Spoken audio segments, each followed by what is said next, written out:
Hello guys, movie শুরুতে আমরা অ্যাকুয়াম্যানকে দেখতে পাই। আমরা জানি যে তার জীবন পুরোপুরি চেঞ্জ হয়ে গেছে। সে আটলান্টিকের রাজা হয়ে গেছে আর তার বিয়ে মীরার সাথে হয়ে গেছে, যিনি ছিলেন অন্য এক রাজার মেয়ে। তার এক ছেলেও আছে। মুভির সিন শিফট হয় আর আমরা দেখতে পাই এই মুভির ভিলেনকে, যার নাম ব্ল্যাক ম্যান্টা দেওয়া হয়। তার বাবার মৃত্যু হয়ে যায়, কিন্তু সে তার বাবার মৃত্যুর কারণ অ্যাকুয়াম্যানকেই সবসময় ভাবে। এই জন্য ব্ল্যাক ম্যান্টা এখনো অ্যাকুয়াম্যানের উপর প্রতিশোধ নেওয়ার সিদ্ধান্ত করে তাকে মারার জন্য সে একটি স্যুটও বানাচ্ছিল। তার এই স্যুটটা তৈরি হওয়ার পর সে অ্যাকুয়াম্যানের সাথে যুদ্ধ করবে। এরপর আমরা ডক্টরকে দেখতে পাই, যিনি সায়েন্টিস্টও ছিলেন, যা সমুদ্রের নিচের রহস্যগুলি সহজেই খুঁজে বের করে। আর সে এখন আটলান্টিক মহাসাগরের উপর রিসার্চ করছিল। তিনি খোঁজ করছিলেন অ্যাকুয়াম্যানের রহস্যময় রাজ্যটিকে। এইটা তিনি এই জন্য করছিলেন যে তাদের রাজ্যটিকে পুরো দুনিয়ার সামনে যেন নিয়ে আসা যায়। আটলান্টিকের রিসার্চটি নিয়ে সেই সায়েন্টিস্ট একবার আন্টার্কটিকা যায় আর সেখানে বরফের নিচে কি যেন খুঁজতে লাগে। আর তখনই তাদের উপর এক অক্টোপাস হামলা করে দেয়। সায়েন্টিস্ট টিমকে নিয়ে সেখানে ফেসে যায়। এই বিপদ থেকে বাঁচার জন্য সে বাকি সাথীদের কাছে সিগন্যাল পাঠায়। কিছুক্ষণ পর তারা সেখানে পৌঁছে যায়। ব্ল্যাক ম্যান্টা মানে মুভির ভিলেন তাদের সাথীদের তো বাঁচিয়ে নেয়, কিন্তু তারা এখানে রিসার্চ করতে শুরু করে দেয়, যার কারণে তারা আরো বরফের নিচে চলে যায়। অনেক দূরে যাওয়ার পর তিনি এক ব্ল্যাক ট্রাইডেন্ট দেখতে পাই। সেই ব্ল্যাক ট্রাইডেন্টের টুকরোটাকে তিনি উঠিয়ে জোড়া লাগানোর পর একটি অদ্ভুত শক্তিকে দেখতে পাই। তার নাম হচ্ছে কর্ডেক্স, যিনি খুব ভয়ানক একটা রাজা। এর ব্যাপারে আমরা পরে জানবো। সে ব্ল্যাক ম্যান্টার স্বপ্নে বলে যে তুমি আমার ট্রাইডেন্টটা জোড়া লাগিয়েছো, এই কারণে তুমি অনেক শক্তিশালী হয়ে যাবে আর তোমার সব শত্রুদের উপর তুমি বদলা নিতে পারবে। এরপর আমরা জানতে পারি যে পৃথিবীর অবস্থা অনেক খারাপ হয়ে গেছে, গ্লোবাল ওয়ার্মিং প্রচুর হচ্ছে, এর কারণে সুনামিও আসছে। অন্যদিকে ব্ল্যাক ম্যান্টা তার স্যুটটা তৈরি করে ফেলে। তিনি চাচ্ছিলেন যে কোনো মতো করে তাদের রাজ্যে ঢুকে এরি গলকমটা যেন চুরি করতে পারে।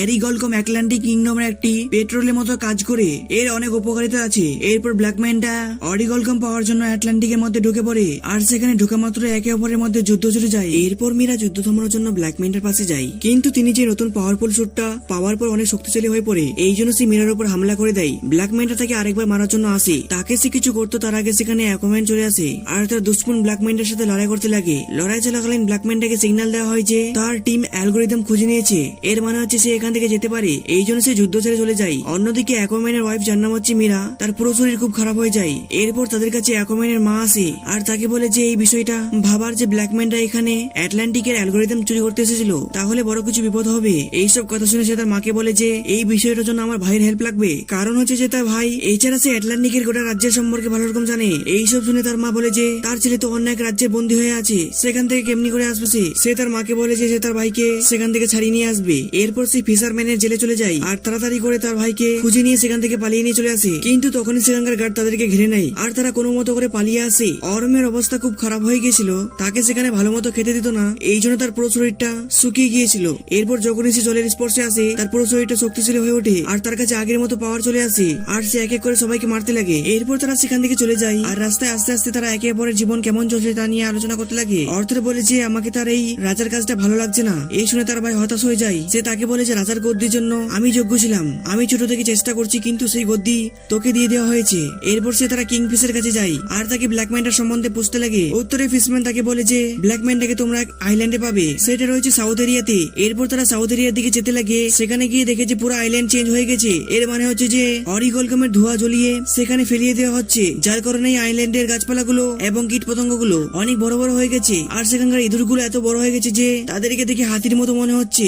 সিন শিফট হয়ে আমরা সায়েন্টিস্টকে ব্ল্যাক ম্যান্টার ঠিকানা দেখতে পাই। এখানে সায়েন্টিস্ট কর্ডেক্সের ব্ল্যাক ট্রাইডেন্টকে হাতে তুলে নেয়, যার ফলে সে দেখতে পায় যে তার স্বপ্নে তাকে খারাপ কাজ করতে বলছে, কিন্তু তার আগে সে কিছু করতো। তখনই ব্ল্যাক ম্যান্টা সেখানে চলে আসে। সে তার হাত থেকে ট্রাইডেন্টটা নিয়ে বলে যে আপনি জানতে চাচ্ছিলেন না আপনার আসল উদ্দেশ্যটা কি? তাহলে আমার উদ্দেশ্যটা হলো আমি অ্যাকুয়াম্যানের পুরো খানদানটাকে ধ্বংস করে ফেলবো, এর জন্য আমি শয়তানের সাথেও হাত মিলাতে রাজি আছি। এরপর আমরা দেখি যে ব্ল্যাক ম্যান্টা ঠিকানা খুঁজতে খুঁজতে দুই ভাই সেখানে পৌঁছে যায় আর তারা আসার সাথে সাথেই সায়েন্টিস্টের সাথে দেখা করে নেয়। সে বুঝে গিয়েছিল যে অর্থর আর আর্ম আটলান্টিক থেকে এসেছে। তাকে বলে দেয় যে তার বসের উদ্দেশ্যটা কি, তাদের রাজ্যকে ধ্বংস করা। সে তাকে ব্ল্যাক ট্রাইডেন্টের কথাও বলে দেয় যে যখনই তাকে ছেড়ে দেওয়া হচ্ছে কর্ডেক্স তাদের স্বপ্নে চলে আসে। তাদের কথা তো চলছিলই, তখনই ব্ল্যাক ম্যান্টা টিম তাদের উপর হামলা করে দেয়। এই দুই ভাই মিলে খুব বাহাদুরি দেখিয়ে তাদের সাথে যুদ্ধ করতে লাগে। এরপর সেখানে ব্ল্যাক ম্যান্টা চলে আসে, তার পুরো স্যুটটা পরে তাদের মধ্যে যুদ্ধ হওয়াকালীন অ্যাকুয়াম্যানের ভাই সেই ব্ল্যাক ট্রাইডেন্টটা হাতে তুলে নেয়, যার কারণে কর্ডেক্সের ভয়ানক স্বপ্ন দেখতে পায়। কিছুক্ষণের জন্য তার যুদ্ধ থেকে ধ্যান সরে যায়, যার ফায়দা উঠিয়ে ব্ল্যাক ম্যান্টা তারপর হামলা করে দেয়। সে তাকে উল্টে না মারতে পেরে খুব আহত হয়ে যায়। ব্ল্যাক ম্যান্টা তাদের সাথে এমন ভাবে লড়াই করে যে সে তাদের উপর ভারী পড়ছিল।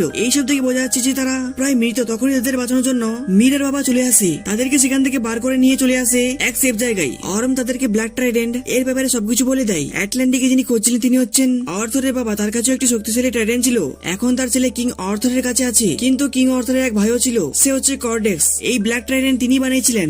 যেমন ভাবে অ্যাকুয়াম্যানের বাবা অ্যাটলান্টিকের রাজা ছিল, তেমনি কর্ডেক্স এক আলাদা কিংডমের রাজা ছিল। সেটা পুরোপুরি ডার্ক কিংডম ছিল। সেখানে ভয়ানক ক্রিয়েচার গুলো থাকছিল। অসুবিধা তো তখন শুরু হয় যখন কর্ডেক্স তার আসল রূপ দেখায়। আসলে সে চাইছিল অ্যাটলান্টিকের অরিগলকাম চুরি করে আরো শক্তিশালী হয়ে যায়, কিন্তু দিন দিন এমনি করতে করতে সে রাজ্যের অবস্থা খারাপ করে দেয়। এই অবস্থা দেখে অ্যাকুয়াম্যানের বাবা তার ভাই কর্ডেক্সের বিরুদ্ধে দাঁড়ায়, তাকে এইসব থামাতে বলে। কিন্তু কর্ডেক্স শক্তির লালচে এতটাই পাগল হয়ে গিয়েছিল যে তার ভাইয়ের সাথে ঝগড়া করতে লাগে। এমনি হওয়ার কারণে তাদের দুজনের মধ্যে লড়াই হয়ে যায়। যুদ্ধে কিং অর্থ তাকে বন্দী করে দেয়। সে সারা জীবনের জন্য সেখানে বন্দী হয়ে থাকে, বাইরে যেন না আসতে পারে। তার জন্য কিং তাকে রক্ত দিয়ে কালা জাদু করে সেজন্য সেখানে কয়েদ হয়ে থেকে যায়, সেখান থেকে আর কোনোদিন যেন বার হতে না পারে। এরপর সে বলে কর্ডেক্স স্বপ্নের দ্বারা ব্ল্যাক মাইন্ডের দিমাগে ঢুকে যায়, কারণ হচ্ছে সে তার ইউজ করে মুক্ত হতে চায়। এই সব কিছু শোনার পর তার মা বুঝে যায়। সে তাকে বলতে লাগে যে হ্যাঁ, আমিও কর্ডেক্সের ব্যাপারে জানি। যেভাবে কিং তার রক্ত দিয়ে তাকে বন্দী করেছিল, সেভাবে তার মুক্তির জন্য কিং বংশের কারো রক্ত লাগবে, তবেই কর্ডেক্স আজাদ হতে পারবে। অর্থর বুঝে যায় যে তার ছেলের জীবন বিপদে আছে, কারণ হচ্ছে ব্ল্যাকম্যানের জন্য সুবিধা টার্গেট হচ্ছে তার ছেলে, যাকে সে সহজেই মারতে পারবে। এই জন্য সে তখনই বাড়ি চলে যায়। গিয়ে দেখে যে বাড়িটা জ্বলছে, বাচ্চা নাই, সেখানে তার বাবা আহত হয়ে পড়ে আছে। তাকে তিনি জিজ্ঞাসা করলেন, উত্তরে তিনি বললেন যে ব্ল্যাকম্যান তার ছেলেকে নিয়ে গেছে আর সেই সবকিছু ধ্বংস করে গেছে। অ্যাকুয়াম্যান ও তার ভাই দুজনে মিলে তাকে বাঁচাতে যায়। এরপর তারা ব্ল্যাকম্যানের ঠিকানে গিয়ে পৌঁছায়। সেখানে গিয়ে হামলা করে দেয়, কিন্তু তাদের উপর এক মনস্টার হামলা করে দেয়। কিন্তু সবাই তো বেঁচে যায়, কিন্তু মীরার বাবা এক জায়গায় গিয়ে ফেসে যায় আর অর্থ তাকে বাঁচিয়ে নেয়। ভিতরে ব্ল্যাকম্যানের কাছে অ্যাকুয়াম্যানের ছেলে রয়েছে। সেখানে সায়েন্টিস্টও ছিল। সেই সায়েন্টিস্ট বাচ্চাটিকে দেখে তার মনে মায়া জেগে যায় বাঁচানোর জন্য। এই জন্য সে বাচ্চাটিকে উঠিয়ে সেখান থেকে ভাগতে লাগে, কিন্তু ব্ল্যাকম্যানটা তার উপর হামলা করে দেয় আর তার কাছ থেকে বাচ্চাটি ছিনিয়ে নেয়। আর তখনই ব্ল্যাকম্যানটা তার বাচ্চাটাকে মারার জন্য হাত বাড়ায়। তখনই সেখানে অ্যাকুয়াম্যান চলে আসে আর তার সাথে লড়াই করতে লাগে, কিন্তু ব্ল্যাকম্যানটা অর্থের উপর ভারী পড়ে যায়, কারণ হচ্ছে তার মধ্যে কর্ডেক্সের শক্তিটা থাকার কারণে অনেক শক্তিশালী হয়ে গেছে। তাদের লড়াইয়ের ফাঁকে মীরা তার বাচ্চাটাকে পালিয়ে নিয়ে যায়। তাকে পালাতে দেখে সে তার উপর হামলা করে দেয়। তাকে ট্রাইডেন্টটা লাগতো, তার আগে অ্যাকুয়াম্যানের ভাই ট্রাইডেন্টটা ধরে নেয়। এইভাবে সে তাদের যান বাঁচাতে সফল হয়ে যায়, কিন্তু সে এটা করার কারণে কর্ডেক্স তার উপর হাবি হয়ে যায়। তাকে বলে, তোমার ভাই তো তোমার রাজ্য ও সিংহাসন নিয়ে নিয়েছে, তুমি আমার শক্তি দিয়ে তাকে মেরে দাও। কর্ডেক্স তাকে এইভাবে উস্কাতে লাগে। কিছুক্ষণ এমনি করার ফলে কর্ডেক্সের শরীরে জান চলে আসে। ততক্ষণ অনেক দেরি হয়ে গিয়েছিল। কর্ডেক্স নিজেকে আজাদ করে ফেলেছিল আর তাকে সামনে দেখে তারই ট্রাইডেন্ট দিয়ে তাকে হামলা করে দেয়, কিন্তু কর্ডেক্স খুব সহজেই তার ব্ল্যাক ট্রাইডেন্টকে ধরে নেয়। কিন্তু সে কিছু করতো তার আগে অ্যাকুয়াম্যান তার ট্রাইডেন্টটা দিয়ে তার ট্রাইডেন্টটাকে টুকরো টুকরো করে দেয়। এরপর সেই জায়গাটা আস্তে আস্তে করে ভাঙতে লাগে আর তখন ব্ল্যাকম্যানটা মাটির নিচে ঢুকে যায়। তাকে বাঁচানোর জন্য সে হাত বাড়ায়, কিন্তু সে মরতে ভালোবাসবে, কিন্তু তার কাছে সে সাহায্য নিবে না। এই কারণে সে সেখানে মরে যায় আর তারা সেখান থেকে নিজে যান বাঁচিয়ে বাইরে বেরিয়ে আসে। আশা করি ভিডিওটি আপনাদের ভালো লাগবে। ভিডিওটি ভালো লাগলে অবশ্যই একটা লাইক করবে আর চ্যানেলটি সাবস্ক্রাইব করবে।